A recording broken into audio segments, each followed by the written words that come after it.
से बोले।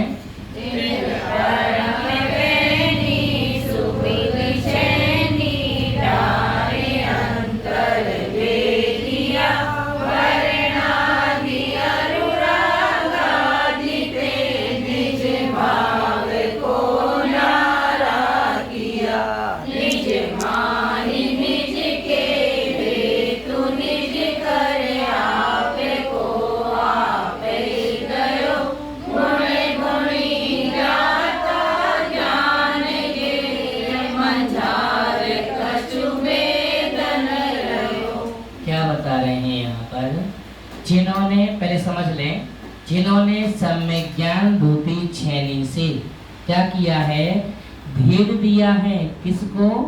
अपनी आत्मा से कर्मों को। अर्थात कि सम्यक ज्ञान रूपी भेद विज्ञान से जिन्होंने द्रव्य कर्म और भाव कर्म को अपनी आत्मा से अलग कर दिया। छेनी को यहाँ पर किसके लिए बताया गया है? सम्यक ज्ञान को। जिन्होंने सम्यक ज्ञान रूपी छेनी से अर्थात भेद विज्ञान रूपी छेनी से जिन्होंने अपनी आत्मा से द्रव्य कर्म और भाव कर्म को अलग कर दिया है। अब क्या हुआ? जब द्रव्य कर्म भाव कर्म अलग हो गए तो अब आत्मा ही बची। तो आत्मा से, आत्मा के द्वारा आत्मा का ही चिंतन हो रहा है ना। जब द्रव्य कर्म भाव कर्म अलग हो गए तो उससे क्या हुआ? मेरी आत्मा बची। अब आत्मा में आत्मा के द्वारा ही आत्मा का ध्यान हो रहा है। फिर क्या हो रहा है वहां पर? जहां गुणी, क्या बता रहे हैं? गुण गुणी ज्ञाता ज्ञान गे मझार कछु भेद न रहे हो। यहाँ पर गुण कौन है, गुणी कौन है, ज्ञाता कौन है, गे कौन है और ज्ञान क्या है, इसमें कुछ भेद ही नहीं बचा। क्यों? आत्मा ही ज्ञान हो गया है, जहाँ पर आत्मा ही ज्ञाता हो गया है और आत्मा ही जहाँ गे हो गया है। ऐसे एक ही वस्तु बची है तो वहाँ पर सब भेद मिट गए हैं। अब तो उनका आत्मा के द्वारा आत्मा का चिंतन हो रहा है। अब धीरे धीरे क्या होगा?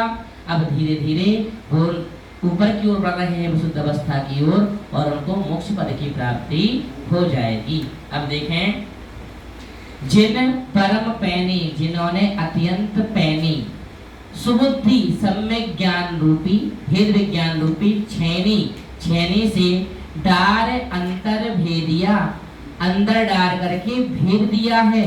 किसको भेद दिया है? वर्णादि अनुरागादि।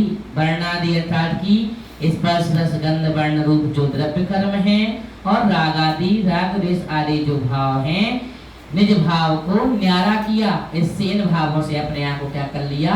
अलग कर लिया। अब क्या हुआ फिर अलग होने से?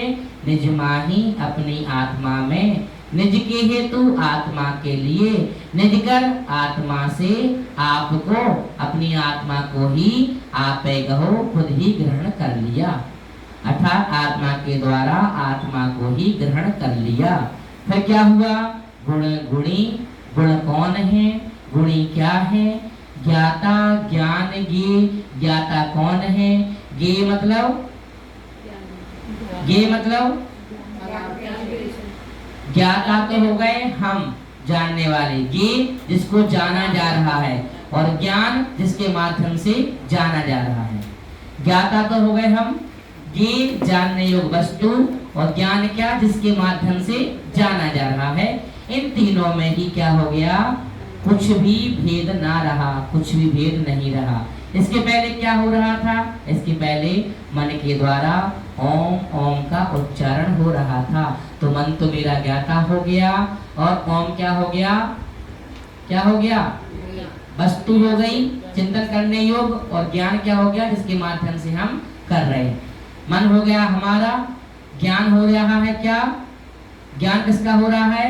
उस वस्तु का। किसके द्वारा हो रहा है? मन से हो रहा है। तो यहाँ तो भेद है, लेकिन जब परम विशुद्ध अवस्था में पहुंच जाती हैं तो ना कोई ज्ञाता रहता है, ना कोई ज्ञान रहता है, ना कोई ज्ञेय। तीनों ही विकल्प हट जाते हैं। आत्मा के द्वारा आत्मा का ही चिंतन होने लगता है। फिर से देखें, जिन